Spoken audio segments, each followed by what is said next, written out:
Students, हम आज जो है topic vapour pressure of solution को डिस्कस करते हैं, जो कि सॉल्यूशन की प्रॉपर्टी होती है। उसको हम लोग जो है डिस्कस करते हैं। तो सॉल्यूशन की प्रॉपर्टी वेपर प्रेशर की बात कर रहा हूं मैं। आखिर वेपर प्रेशर क्या होता है? वेपर प्रेशर के पहले हम लोग देखते हैं कि प्रेशर क्या होता है। क्या हमने प्रेशर को पहले कभी डिस्कस किया है? तो हम लोग चलिए डिस्कस करते हैं। देखिए, अगर हम प्रेशर की बात करते हैं कि आखिर प्रेशर क्या होता है, ठीक है, तो हमने क्या किया, एक गैस कंटेनर लिया, एक जार लिया, ठीक है, इसके अंदर एक हमने गैस को क्या कर दिया, फिल कर दिया, इसके अंदर गैस को हमने भर दिया। तो क्या गैस जो प्रेशर लगाएगी, क्या गैस प्रेशर लगाएगी? बोला हाँ। कंटेनर की वॉल के ऊपर just guess create pressure at the wall of the container. Container की वॉल के ऊपर, दीवार के ऊपर गैस क्या करती है, प्रेशर लगाती है। उसको हम मेजर भी करते हैं, बोला इस गैस का प्रेशर यह है, इसे हम लोग क्या कहते हैं, प्रेशर कहते हैं। जैसे अगर मैं आपसे कहता हूं, हमने 11th क्लास में डिस्कस किया था Dalton's law of partial pressure. Dalton ने क्या कहा था, अगर हम Dalton's law of partial pressure, अगर हम लोग Dalton's law of partial pressure की बात करते हैं, तो डाल्टन ने क्या कहा था कि अगर किसी कंटेनर में ए और बी दो गैसें हैं, तो यहाँ पर ए गैस भी प्रेशर लगाएगी और बी वाली गैस भी प्रेशर लगाएगी। तो डाल्टन बोलता है कि टोटल प्रेशर जो होता है वो ए के प्रेशर और बी के pressure, partial pressure of A and partial pressure of B, दोनों के प्रेशर के प्लस के इक्वल होता है। पी टोटल, टोटल प्रेशर जो है ए और बी के प्रेशर के इक्वल, प्लस के इक्वल होता है। ठीक है, ये था Dalton's law of partial pressure. ये क्या कहता है कि अगर किसी कंटेनर के अंदर ए और बी दो गैसें ले ली जाए, किसी कंटेनर के अंदर ए और बी दो गैसें ले ली जाए, तो ए गैस भी प्रेशर लगाएगी और बी भी प्रेशर लगाएगी। स्वाभाविक है, कंटेनर है, अंदर गैसें हैं, तो प्रेशर भी होगा। और टोटल प्रेशर निकालना है तो डाल्टन्स लॉ कहता है कि ए का प्रेशर और बी का प्रेशर, दोनों को पार्शियल प्रेशर लीजिए और उनको आप प्लस कीजिए, तो क्या आएगा, पी टोटल आएगा। That is gas particle move, wall of the container से क्या कर रहे हैं, स्ट्राइक, टकरा रहे हैं, और वहां पे क्या करते हैं, प्रेशर क्रिएट करते हैं। ठीक है, चलिए थोड़ा सा मैं आपको बताना चाहूंगा। प्रेशर की बात आ रही है तो वो थोड़ा सा क्लियर होना चाहिए क्या कि प्रेशर वगैरह क्या होता है। देखिए, मैं कहता हूं कि हमने पानी की एक टंकी ली है, पानी की एक टंकी ली है, और इस टंकी पर हमने इसके अंदर पानी लिया, ठीक है, पानी लेकर के इस पे क्या कर दिया हमने, ढक्कन से इसको कवर कर दिया। क्या होगा, क्या ये ढक्कन उड़ जाएगा? क्या यहां से वेपर बनेगी पानी की? बोला बिल्कुल वेपर तो बनेगी। क्या कंटिन्यू बनती जाएगी? बोला डिपेंड करेगी प्रेशर पर, टेम्परेचर पर। यहां पर रूम टेम्परेचर है तो यहां से कुछ वेपर बनने लगेगी। कितनी बनेगी? वेपर बनती जाएगी। कहां पर? इस कंटेनर के पार्ट में, यहां पर क्या होगा, वाटर जो है इवेपोरेट होता जाएगा, यहां पर वाटर के ऊपर कलेक्ट होती जाएगी। एक कंडीशन ऐसी आएगी कि यहां पर वाटर का जो मॉइस्चर है वो सैचुरेट हो जाएगा। अब और ज्यादा वेपर वहां पर कलेक्ट नहीं होगी। मतलब अगर कुछ वेपर बनी तो वह वापस से लिक्विड में बदल जाएगी, कुछ वेपर बनेगी और कुछ वापस से लिक्विड में बदल जाएगी। यहाँ पर चूंकि ये टेम्परेचर है, ये रूम टेम्परेचर है, तो यहाँ पर मॉइस्चर भी क्या होगी, लिमिटेड होगी। प्रेशर कुकर की कहानी कुछ अलग होती है। प्रेशर कुकर में क्या होता है कि हम लोग प्रेशर कुकर को जो है प्रेशर कुकर को हम लोग जो है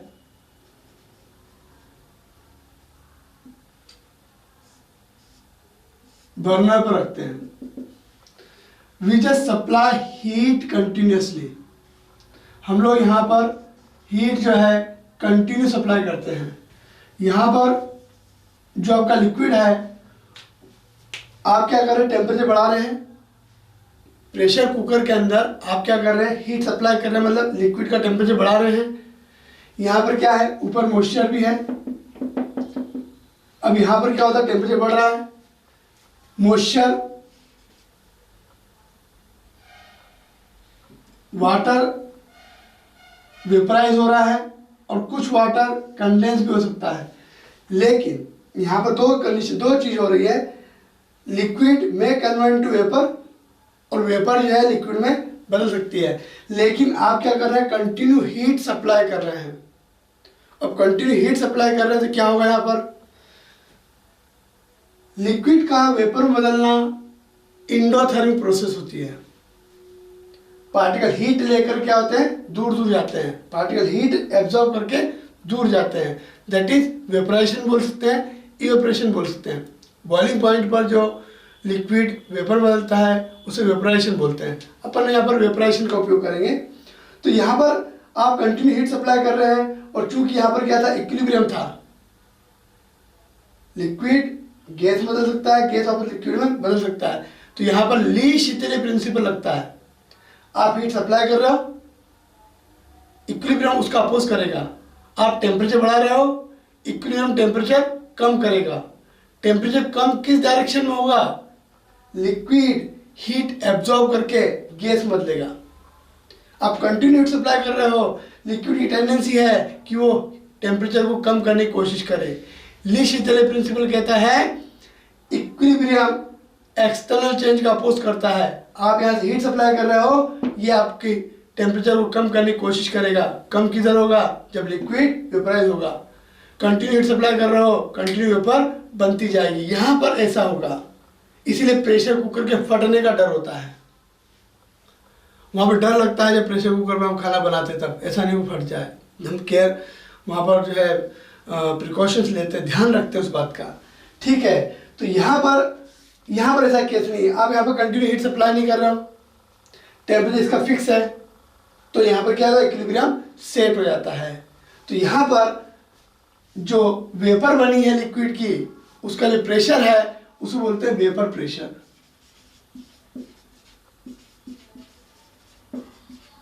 क्या कहते हैं इसको, वेपर प्रेशर। और यहाँ पर क्या है, सॉल्यूशन है। हम कंटिन्यू हीट सप्लाई नहीं कर रहे हैं, तो इस सॉल्यूशन के ऊपर जो वेपर कलेक्ट हुई है उसका जो प्रेशर होगा उसको हम लोग वेपर प्रेशर कहेंगे।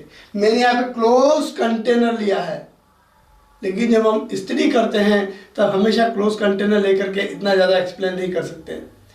ठीक है, तो हम लोग क्या करते हैं, वेपर प्रेशर ऑफ सॉल्यूशन को डिस्कस करते हैं। सॉल्यूशन लेंगे, उसकी वेपर ऊपर कितनी है, उसका प्रेशर कितना है, वो हम लोग मेजर करेंगे।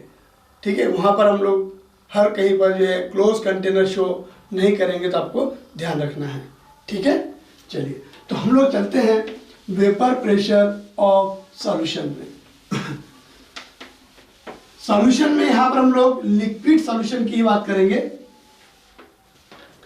हेनरी लॉ के अंदर हम लोगों ने पढ़ा था, गैस जो है लिक्विड के अंदर थी, गैस एज ए सॉल्यूट। वहां पर हम लोगों ने उसको डिस्कस कर लिया है। और फॉर्मूला क्या बना था, partial pressure of gas is proportional to equal to Henry's constant into mole fraction of the gas. ये हेनरीज लॉ था। ये आपका हेनरी लॉ था। इसमें हमने गैस को लिक्विड के अंदर डिसॉल्व किया था। ये हम लोग पढ़ चुके हैं और ये आपका फॉर्मूला है। ठीक, that is the partial pressure of the gas. हम लोग अब डिस्कस करेंगे solution in which solid is present. Vapour pressure solution, तो यहां पर हम लोग लेते हैं राउल्ट्स लॉ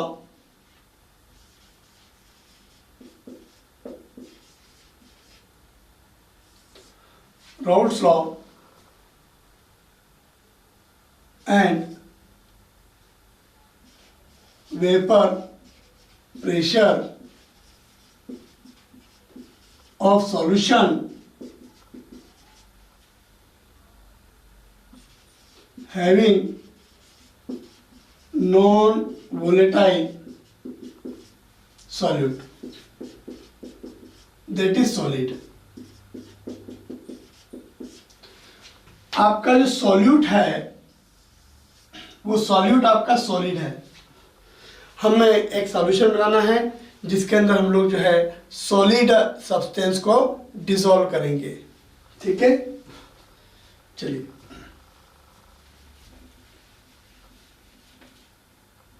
हम लोग एक सॉल्यूशन लेते हैं जिसके अंदर हमने सॉल्वेंट ए लिया है, that is pure A. Only the solvent A is present. तो यहां पर A की वेपर बनेगी, ये A की वेपर बनेगी। ठीक है, चलिए अब मैंने इसमें क्या कर दिया, थोड़ा सा नॉन वोलेटाइल सॉल्यूट मिला दिया। हमने इसमें नॉन वोलेटाइल सॉल्यूट मिला दिया तो यहाँ पर सरफेस के ऊपर कुछ एरिया, कुछ सरफेस इतने सॉल्यूट ने ऑक्यूपाई कर ली। यहाँ पर सॉलिड जो सॉल्यूट होता है वो नॉन वोलेटाइल होता है, सॉलिड की वेपर नहीं बनती है सॉल्यूशन के अंदर। जैसे सी वाटर, समुद्र का पानी होता है वो नमकीन होता है, साल्टी होता है। उस समुद्र के पानी में बहुत सारे साल्ट होते हैं, लेकिन जब इवेपोरेशन होता है, वाटर की वेपर बनती है, बादल बनते हैं, तो उसमें प्योर वाटर होता है, साल्ट वेपराइज नहीं होता है। ऐसे सॉल्यूट को बोलते हैं नॉन वोलेटाइल सॉल्यूट। ठीक है, कौन कौन से हो सकते हैं, सॉलिड, सॉलिड में से साल्ट है, ग्लूकोज है ना, यूरिया है, ऐसे ऐसे सॉल्यूट अपने नॉन वोलेटाइल सॉल्यूट कहलाएंगे। ठीक है, तो यहाँ पर हमने प्योर सॉल्वेंट लिया तो वेपर ज़्यादा बनेगी, थोड़ा सॉल्यूट मिला दिया तो यहाँ पर सॉल्वेंट की वेपर थोड़ी कम बनेगी। क्यों? क्योंकि जो सरफेस है उसमें सॉल्वेंट के पास में सॉल्यूट भी आ गए, कुछ एरिया सॉल्यूट ने कवर कर लिया। अब आपके सरफेस के ऊपर सॉल्वेंट पार्टिकल कम हो गए, ठीक है, तो वेपर भी क्या होगी, कम बनेगी। अगर आप यहाँ पर और ज़्यादा सॉल्यूट मिला देते हैं, अगर आपने और ज़्यादा सॉल्यूट मिला दिया तो वेपर और कम बनेगी। तो राउल्ट कहता है कि अगर सॉल्वेंट ज़्यादा है तो वेपर ज़्यादा बनेगी और सॉल्वेंट कम हुआ तो वेपर कम बनेगी, सॉल्वेंट और कम हो गया तो वेपर और कम बनेगी। ठीक है, तो ये क्या है आपका सॉल्यूशन, ये क्या है आपका प्योर सॉल्वेंट। सॉल्यूशन की वेपर कम है, सॉल्वेंट की वेपर ज़्यादा है, दो अलग अलग वैल्यू हैं। तो सॉल्वेंट के जो वेपर है इसका वेपर प्रेशर हम लोग PA0 लेते हैं, और सॉल्यूशन का वेपर है इसकी वेपर प्रेशर को हम लोग PA नाम देते हैं। PA is the vapor pressure of solution and PA0 is the vapor pressure of pure solvent।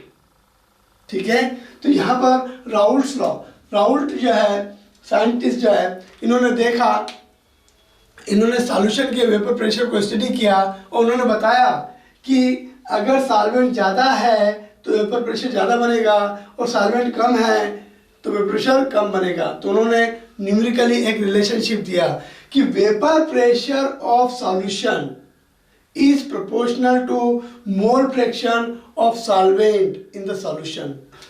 क्या दिया, for non volatile solute, इसकी बात कर रहे हैं अपन लोग, ठीक है, for non volatile solute, इसके सॉल्यूशन के लिए उन्होंने बोला कि vapour pressure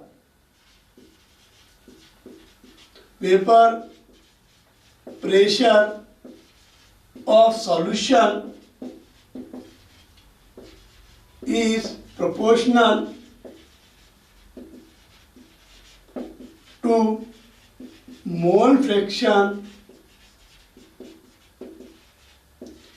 of solvent in solution.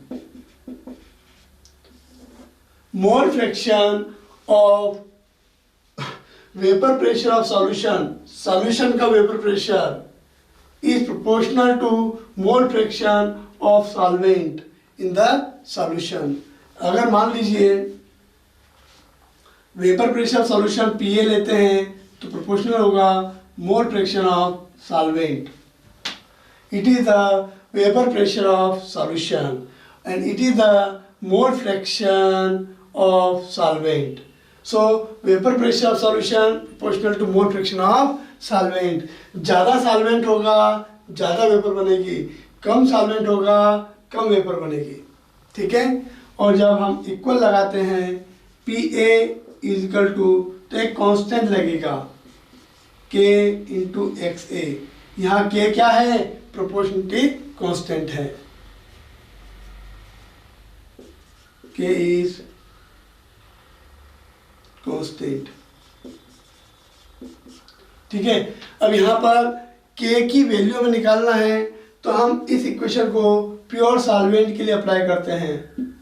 ठीक है. For value of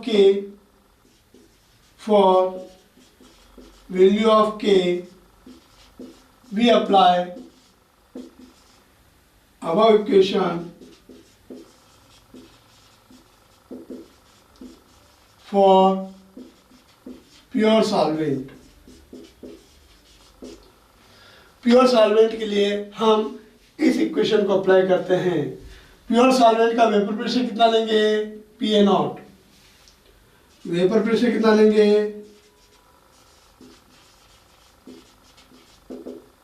PA not. ठीक. और प्योर सॉल्वेंट के लिए मोल फ्रैक्शन का फॉर्मूला पता है क्या होता है? मोल फ्रैक्शन का फॉर्मूला क्या होता है? Na upon Na plus Nb. ठीक है. और प्योर सॉल्वेंट में सॉल्यूट बिल्कुल भी नहीं है. मैं प्योर सॉल्वेंट की बात कर रहा हूं, मतलब उसमें सॉल्यूट नहीं होगा. तो यहाँ पर सॉल्यूट के मोल कितने लेंगे? 0. अगर प्योर सॉल्वेंट की बात करते हैं तो सॉल्यूट के मोल कितने होंगे? 0 होंगे. प्योर सॉल्वेंट की बात कर रहे हो, सॉल्यूट कितना है ही नहीं. सॉल्यूट के मोल कितने होंगे? 0. सॉल्यूट को 0 कीजिए. यहाँ पर ऊपर है अपना न्यूमरेटर Na, नीचे देखिए Na प्लस Nb कितना 0 लिखते हैं. तो ऊपर क्या है? Na और नीचे क्या है? Na. तो कट गया क्या आया? 1. तो प्योर सॉल्वेंट के लिए XA को कितना लेंगे हम लोग? 1 लेंगे. प्योर सॉल्वेंट के लिए सॉल्वेंट की मोल फ्रैक्शन 1 होती है. ठीक है. तो इन दोनों वैल्यू को यहाँ पे अप्लाई कीजिए. PA को लिखा अपने PA नॉट, K को K लिखा, XA की वैल्यू कितनी लेंगे? 1. ठीक है.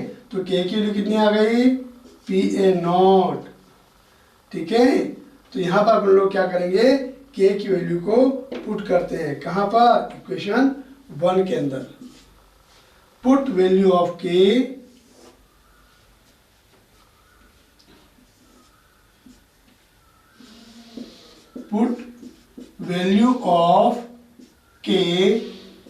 इन इक्वेशन 1. K की वैल्यू को इक्वेशन 1 में लिखिए. इक्वेशन 1 क्या है? PA is equal to K into XA. K की वैल्यू कितनी आई? PA naught. वैल्यू पुट कीजिए. PA is equal to PA naught XA.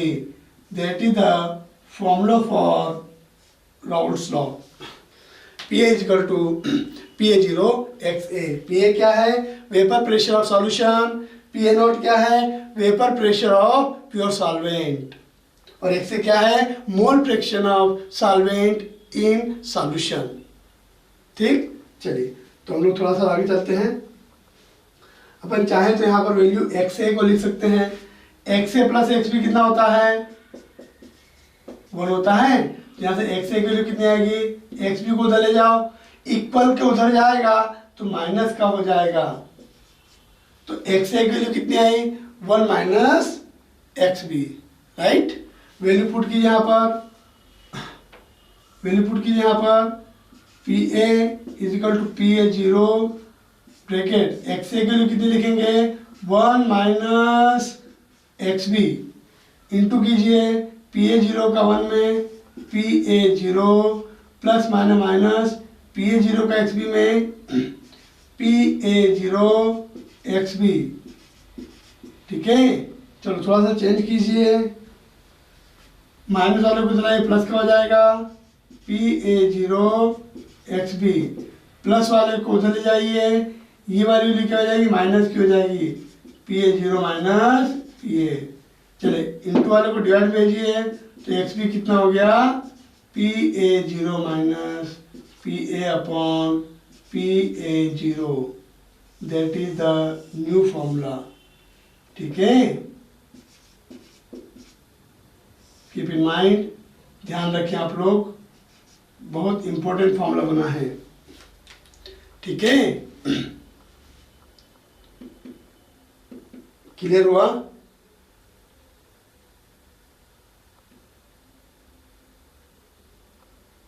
ठीक, पी ए नॉट को कहाँ ले गए, नीचे पान में, ठीक है ना। चलिए थोड़ा सा एक बार भी समझ लीजिए, राउल्ट बोलता है कि अगर राउल्ट्स लॉ कहता है कि अगर सॉल्वेंट ज़्यादा है तो ज़्यादा वेपर बनेगी, सॉल्वेंट कम है तो कम वेपर बनेगी, कहाँ पर, सॉल्यूशन के अंदर। तो उन्होंने बताया कि vapour pressure solution is proportional to mole fraction of solvent in the solution. Solution के अंदर ज़्यादा सॉल्वेंट होगा ज़्यादा वेपर बनेगी, कम सॉल्वेंट होगा कम वेपर बनेगी। तो उन्होंने मोल फ्रैक्शन की टर्म में समझाया कि vapour pressure solution is proportional to mole fraction of solvent in the solution. ज़्यादा सॉल्वेंट होगा ज़्यादा वेपर बनेगी, कम सॉल्वेंट होगा कम वेपर बनेगी, ठीक है। जब इक्वल रहेगा तो कांस्टेंट रहेगा, कांस्टेंट के लिया। अब इस के की वैल्यू निकालने के लिए हमने इस इक्वेशन को प्योर सॉल्वेंट के लिए अप्लाई किया। प्योर सॉल्वेंट के लिए एक्स ए कितना आया था, 1। प्योर सॉल्वेंट के लिए एक्स ए 1 लिखेंगे और वेपर प्रेशर को पी ए नॉट लिखेंगे। तो वेपर प्रेशर को पी ए नॉट लिखा और एक्स ए को 1 लिखा, तो के की वैल्यू कितनी आई, पी ए नॉट। इस वैल्यू को इक्वेशन 1 के अंदर रखेंगे। के की वैल्यू कितनी लिखी हमने, पी ए नॉट, कहाँ से, यहाँ से। चलिए एक्स ए को कितना लिख सकते हैं, 1 माइनस एक्स भी लिख सकते हैं, 1 माइनस एक्स भी लिखा, इंटू किया पी ए जीरो का एक्स पी में पी ए जीरो एक्स पी, माइनस को ले जाएंगे प्लस हो जाएगा, और ये प्लस वाले को उधर ले जाएंगे माइनस को, इंटू वाले क्या कर लेंगे, डिवाइड कर लेंगे। ये आपका एक इंपॉर्टेंट फॉर्मूला हुआ क्योंकि राउल्ट्स लॉ से रिलेटेड है, ठीक है। इसी फॉर्मूले को हम लोग थोड़ा सा और डिस्कस करते हैं, ठीक है। चलिए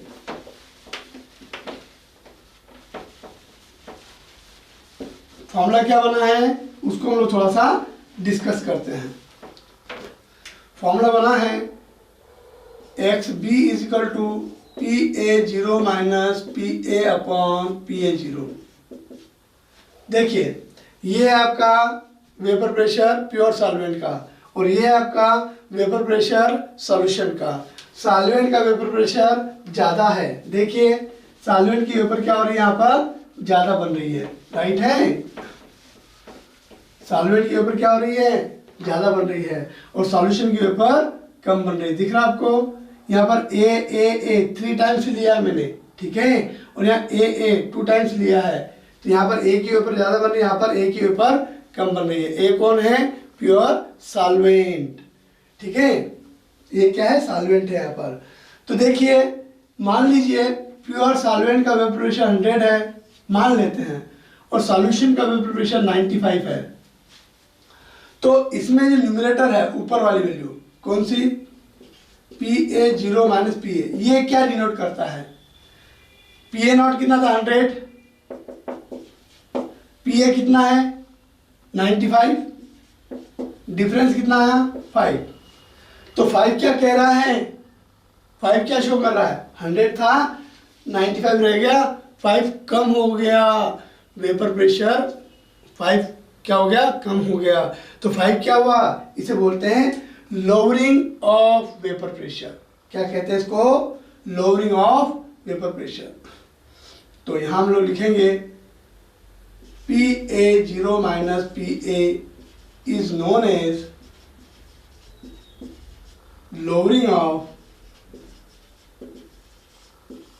वेपर प्रेशर। ठीक है, लोअरिंग ऑफ वेपर प्रेशर।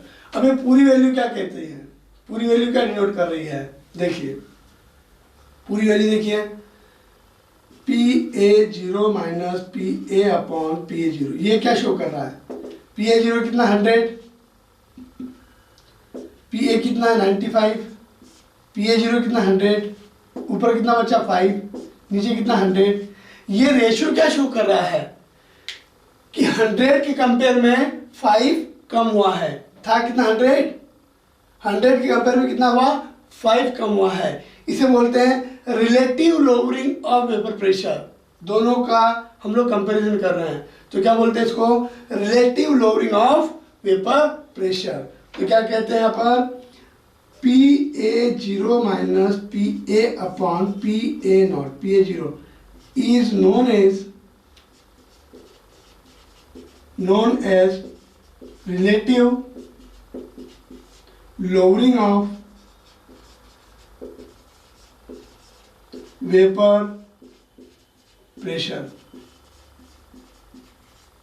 ठीक है, relative lowering of vapor pressure। और राउल्स लॉ क्या कहता है, relative lowering of vapor pressure is equal, ये इक्वल का साइन है, is equal to mole fraction of solute।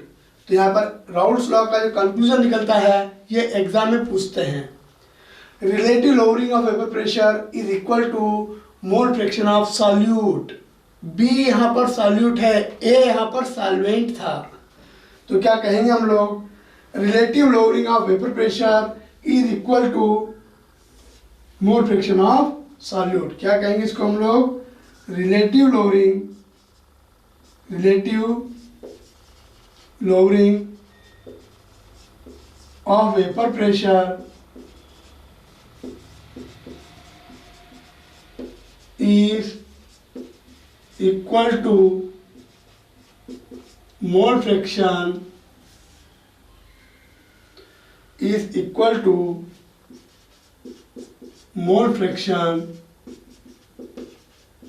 of solute। ठीक है, चलो देखिए।